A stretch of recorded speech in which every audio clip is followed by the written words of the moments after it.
paz de Deus Pai, de nosso Senhor e Salvador Jesus Cristo, seja convosco. Que bom que mais uma vez nós podemos estudar juntos a Palavra de Deus. É uma satisfação enorme. Como eu já disse, eu gosto muito de estudar as Escrituras. E eu fico feliz em saber que você está aí do outro lado para acompanhar mais uma vez este estudo tão importante. Antes, porém, de darmos início, eu convido a você que se coloque de joelhos para levarmos a Deus uma prece.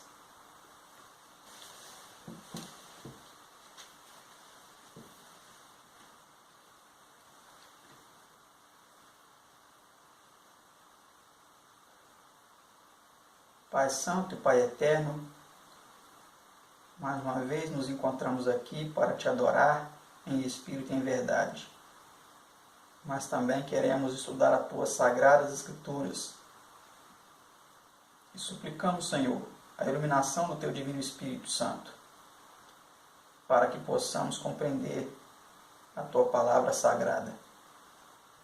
Esteja com os nossos ouvintes, os nossos telespectadores, abrindo o entendimento de cada um deles, dando a eles, Senhor, cada dia mais amor, interesse, desejo pela tua palavra e por colocá-la em prática, Senhor, em suas vidas. Esteja também comigo, me capacitando na transmissão da mesma. Essas bênçãos nós te suplicamos, em nome do seu amado Filho unigênito, nosso Senhor Jesus. Amém, Senhor. Amém.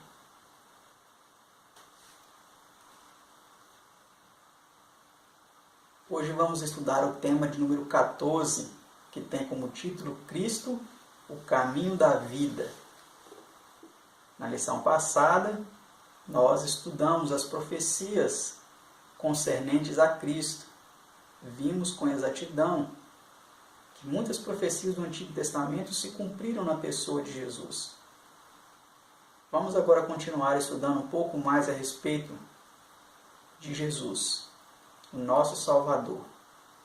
É muito bom estudarmos a respeito de sua vida. Eu particularmente gosto muito. E eu convido a você que preste bastante atenção nesse estudo de hoje.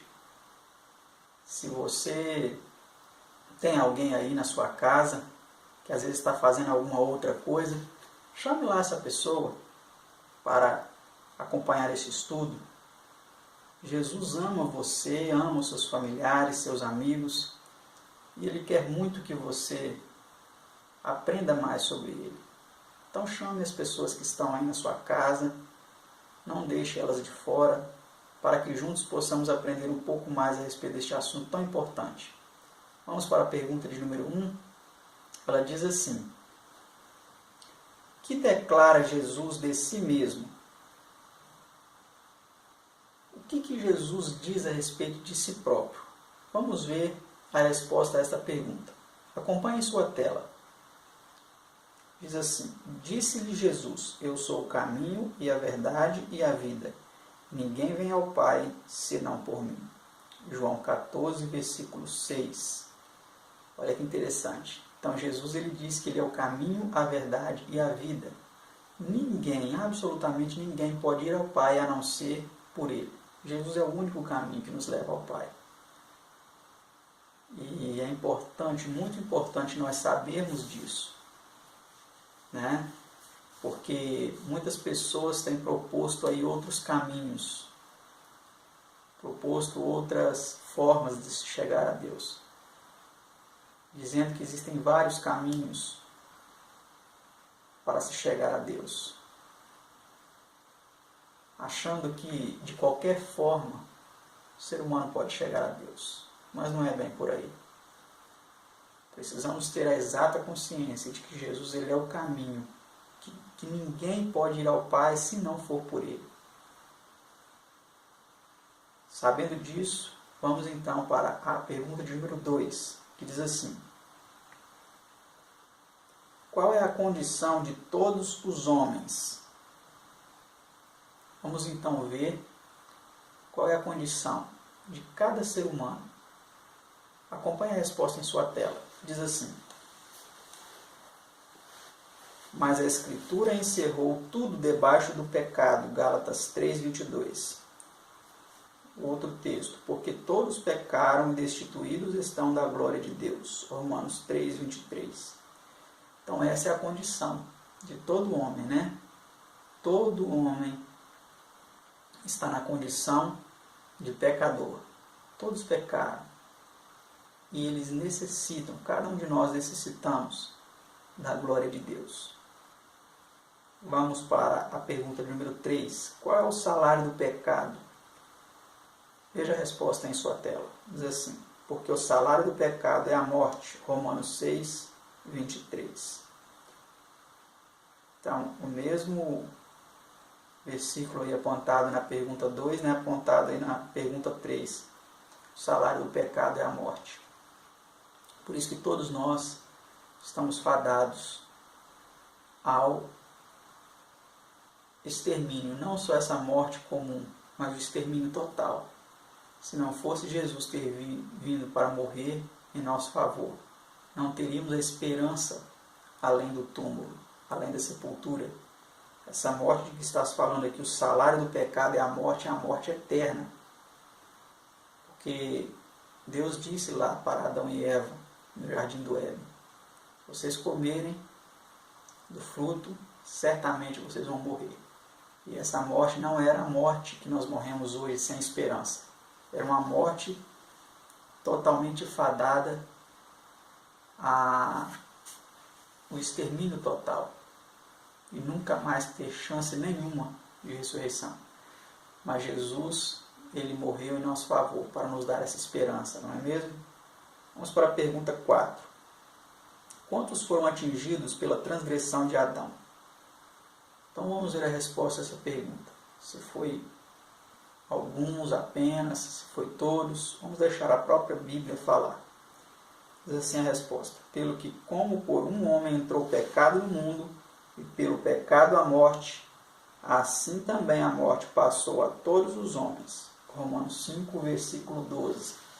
Então vemos aí claramente que as consequências do pecado de Adão atingiram a todos os homens. Todos passaram também a morrer, né? A morte passou a todos. Pergunta 5. Qual é o dom de Deus? Então, lá em Romanos 6, 23, nós vimos que o salário do pecado é a morte. Agora nós vamos ver aqui na pergunta 5, qual que é o dom de Deus? Veja a resposta. O dom gratuito de Deus é a vida eterna. Olha que interessante. Então, o nosso merecimento, o salário pelo nosso pecado é a morte. Mas o dom, o presente de Deus é a vida eterna. É muito bonito isso, né? Imagine só que você recebe um salário X por mês. Este é o que você merece pelo seu trabalho.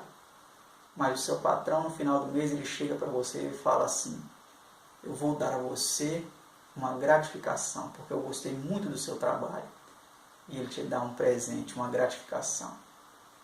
Então é mais ou menos, só para a gente ter uma pálida ideia, né? Nós merecemos a morte. Por quê? Por termos pecado. Mas vem Jesus e morre por nós e nos dá um presente, uma dádiva, que é superior a qualquer outro presente que qualquer ser humano pode receber. Nenhum presente humano pode superar essa dádiva que Jesus concedeu. E muitas vezes as pessoas fazem pouco caso dessa dádiva. Não querem saber nada de salvação em Cristo Jesus. Querem apenas usufruir dos prazeres transitórios deste mundo. E eu faço um apelo a você. Aceite essa dádiva. Muito breve tudo isso aqui vai passar. E como será então para você? Vamos continuar estudando. Pergunta de número 6. Quantos podem receber este dom? Talvez você pense assim: esse negócio de salvação não é para mim, eu já fiz muita coisa errada, eu já estou no fundo do poço, eu não tenho mais condições. Será mesmo? Vamos ver o que as Sagradas Escrituras dizem, se é isso ou se é outra coisa. Veja a resposta aí na tela, diz assim: e o Espírito e a noiva dizem: vem, e quem ouve diga: vem. E quem tem sede, venha. E quem quiser, tome de graça da água da vida. Apocalipse 22, versículo 17. Então, como você viu, quem quiser pode ir e tomar de graça da água da vida. Essa água está disponível a cada um. Aqui em uma linguagem poética. Essa dádiva maravilhosa é comparada à água da vida. Quem não precisa de água para viver? Você consegue ficar sem tomar água durante muito tempo? Com certeza não. Em um momento ou outro vamos ter que tomar água, porque a água é vida. Nós precisamos da água para sobreviver. Então, por isso que em uma linguagem poética, aqui no Apocalipse é dito que quem quiser tome de graça da água da vida. Não fique sem tomar dessa água, porque se você não tomar dessa água, você vai morrer eternamente e não vai ter esperança da vida eterna em Cristo Jesus. Vamos para a pergunta 7. Em quem está a vida? Pergunta curta, Mas é uma pergunta muito importante. Será que a vida ela está no dinheiro, nos prazeres deste mundo, na riqueza, na beleza, nos títulos acadêmicos, nas relações matrimoniais, nas relações sexuais? Onde está a vida? Onde está realmente a vida plena? Vamos ver a resposta. Diz assim: o testemunho é este, que Deus nos deu a vida eterna, e esta vida está em seu Filho. 1 São João 5, versículo 11. Então, amados, a vida verdadeira, a vida plena, ela está em Jesus, em nosso Senhor Jesus. Vamos continuar acompanhando. Pergunta 8. Ao receber o Filho, que temos mediante Ele? Quem tem o Filho tem a vida. 1 São João 5, versículo 12. Então, se nós realmente tivermos o Filho, teremos a vida, Pergunta 9. Que perda sofrem os que o não aceitam? Vamos ver a resposta. Veja na tela. Quem não tem o Filho de Deus não tem a vida. No mesmo versículo, 1 João 5, 12, vem dizendo: quem tem o Filho tem a vida. Quem não tem o Filho não tem a vida. Então, se você não aceitou Jesus, você acha que está vivendo, mas você não está.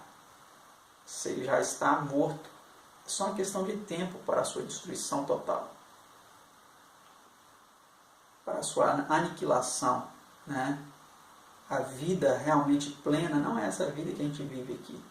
Isso é só um período passageiro. Vamos continuar acompanhando. Pergunta 10. De que outro modo é exposta essa mesma verdade? Veja aí na tela a resposta. Aquele que crê no Filho tem a vida eterna, mas aquele que não crê no Filho não verá a vida, mas a ira de Deus sobre ele permanece. São João 3, versículo 36. Então, olha, queridos, a ira de Deus permanece sobre aqueles que não aceitam o Filho de Deus para a sua salvação. Isso é sério, não é mesmo? Vamos para a próxima pergunta. Pergunta 11. Tendo alguém verdadeiramente recebido a Cristo, que vida se manifestará em tal pessoa? Então vamos ver o que acontece quando a pessoa aceita realmente a Jesus. Porque muitas vezes as pessoas falam assim: eu aceitei a Jesus, eu aceitei a Jesus. Será mesmo? Qual que é o resultado disso? Precisamos saber disso, para saber identificar realmente se estamos em Cristo ou não. Veja a resposta em sua tela. Diz assim: já estou crucificado com Cristo, e vivo não mais eu, mas Cristo vive em mim. E a vida que agora vivo na carne, vivo-a na fé do Filho de Deus, o qual me amou e se entregou a si mesmo por mim. Gálatas 2, versículo 20. Então, quando nós realmente aceitamos a Cristo, nós crucificamos as nossas paixões carnais. Crucificamos os nossos desejos próprios, contrários à vontade de Deus. E deixamos Jesus viver em nossa vida. Essa é a realidade. Poderíamos aqui ficar falando muito tempo a respeito do que implica essa aceitação a Jesus. Mas, para não tomarmos muito tempo, nosso tempo é reduzido aqui, precisamos falar sinteticamente e resumidamente. Não deixe com que as suas próprias vontades predominem, mas ao aceitar a Cristo, entregue-se plenamente para que a vontade dele se cumpra em sua vida. Vamos para a pergunta 12. Em que condição estão todos antes de serem vivificados em Cristo? Vamos ver a resposta. Que condição é essa? Mas Deus, que é riquíssimo em misericórdia, pelo seu muito amor com que nos amou, estando nós ainda mortos em nossas ofensas, nos vivificou juntamente com Cristo. Efésios 2, 4 e 5. Então a condição antes de ser vivificados é morte. Antes de ser vivificados nós estamos mortos, né? Pergunta 13. Como é chamada essa mudança da morte para a vida? Então vamos ver o que acontece. Como esse processo de mudança da morte para a vida é chamado nas Escrituras. Veja a resposta aí à pergunta 13.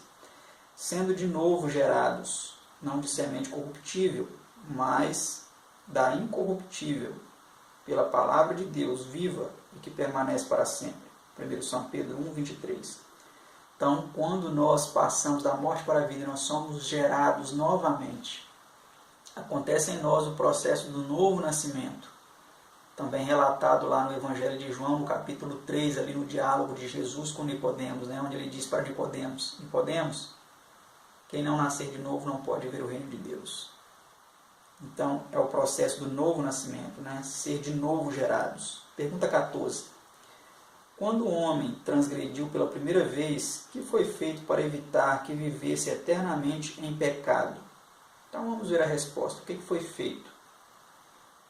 Ora, pois, para que não estenda a sua mão e tome também da árvore da vida e coma e viva eternamente, o lançou fora do jardim do Éden, pôs querubins ao oriente do jardim do Éden e uma espada inflamada que andava ao redor para guardar o caminho da árvore da vida. Gênesis 3, 22 e 24.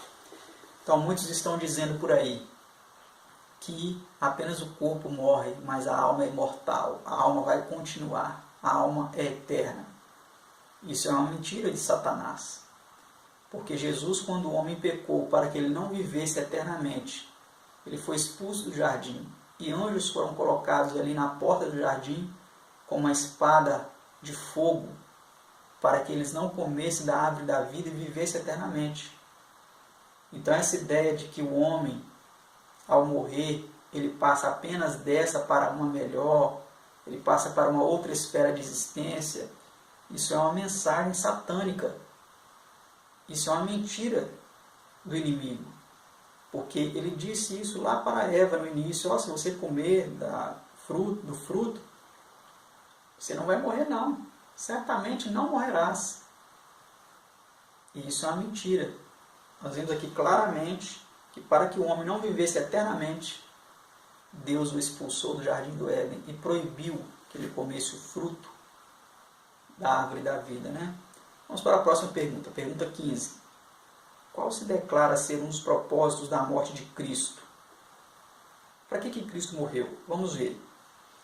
Um dos propósitos, né? E visto como os filhos participam da carne e do sangue, também ele participou das mesmas coisas, para que pela morte aniquilasse o que tinha o império da morte, isto é, o diabo. Hebreus 2,14. Então, um dos propósitos da morte de Cristo foi esse, né? Para aniquilar aquele que tinha o império da morte, o diabo, né? Por isso que ele participou das mesmas coisas que nós participamos, da carne, do sangue, né? Ele participou dessas coisas para que ele tivesse, então, estivesse na condição de vencer o inimigo no território humano, né? E assim aniquilar o império do maligno, do diabo. Pergunta 16. Mediante quem receberá Abraão a herança futura? Vamos ver a resposta a essa pergunta. E apareceu o Senhor a Abraão e disse: a tua semente darei essa terra. Gênesis 12, versículo 7. Vamos para a próxima pergunta, que é um complemento dessa. Pergunta 17. Quantos estavam incluídos nas promessas feitas por Deus a Abraão? Veja a resposta.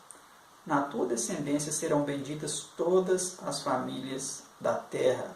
Atos 3, 25. Será que isso realmente se cumpriu?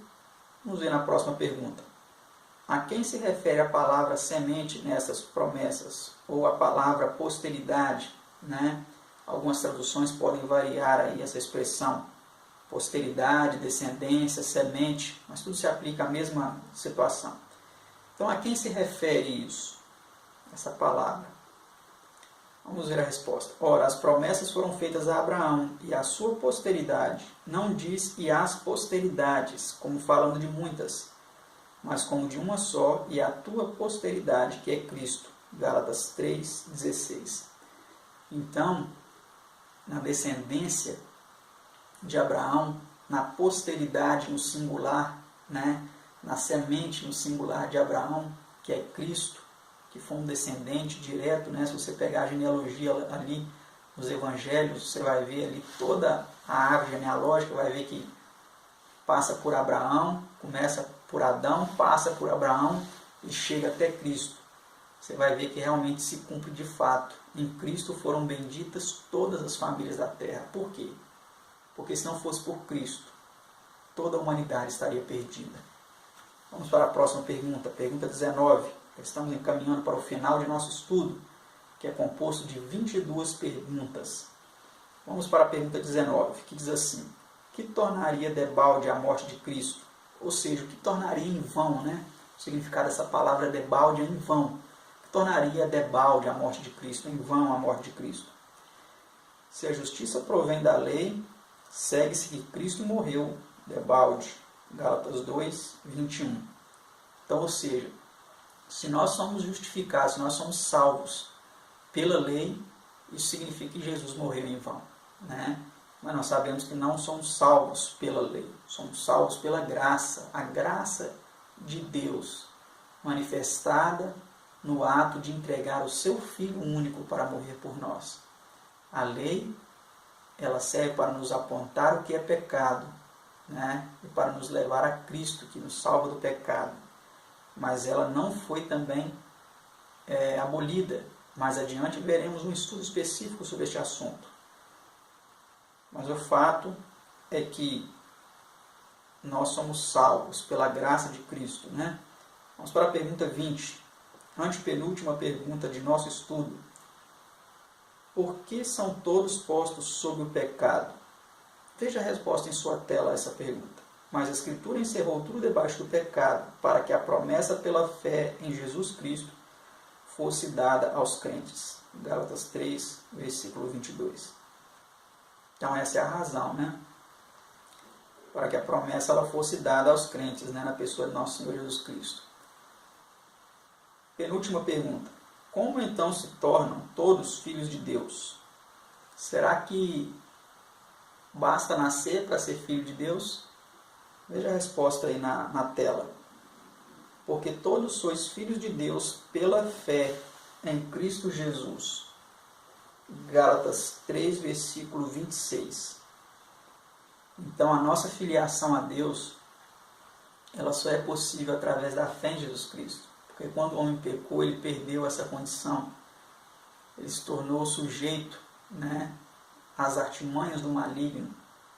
Se tornou sujeito à morte. Então agora, aceitando a Jesus, nós passamos então a ser filhos de Deus, né? Última pergunta.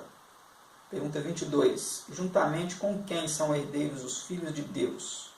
Vamos ver com quem nós somos herdeiros. Pergunta 22 e a resposta acompanha na tela. Diz assim: e se nós somos filhos, somos logo herdeiros também. Herdeiros de Deus e co-herdeiros com Cristo. Romanos 8, versículo 17. Então, a herança de Deus, que destinou ao seu Filho, também foi destinada a nós. Assim como Ele é Pai de Jesus Cristo, Ele também é Pai daqueles que aceitam a Jesus Cristo como Salvador. Não quer você realmente, de fato, ser filho de Deus? Aceite a Jesus. Viva conforme essa crença. Crucifique o eu, as vontades carnais e se submeta inteiramente à vontade de Deus. Que Deus os abençoe e até o próximo estudo. Tchau.